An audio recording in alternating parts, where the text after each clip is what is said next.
TPCC chief Mahesh Kumar Goud కేంద్ర ప్రభుత్వంపై తీవ్ర విమర్శలు చేశారు.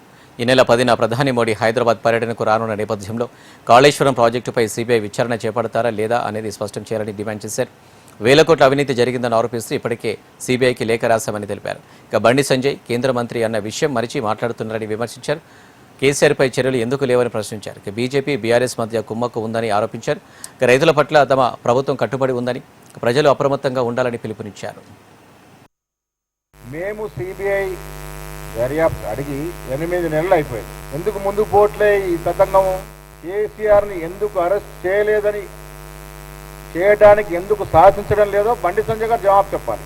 ఇవాళ బండి సంజయ్ గారు తుపాకీని మా ప్రభుత్వం పైన పెట్టి కాల్చాలనుకుంటా ఉన్నాడు.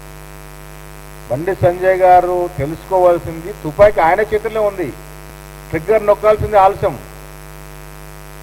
ఆయన చేతులు, ఆయన భుజం మీద ఉన్న తుపాకీని ఆయన కాల్చకుండా మా మీద పెట్టేదో తతంగం చేసి దీన్ని తిరకాసు పెట్టి కాల్చాలని ప్రయత్నం అవుతుందో ఇది మీకు బీఆర్ఎస్ పార్టీకి లోపాయికారిగా ఉన్న ఒప్పందం బయటపడి చేస్తుంది. నీకు లెక్కలతో సహా చెప్తాను నేను.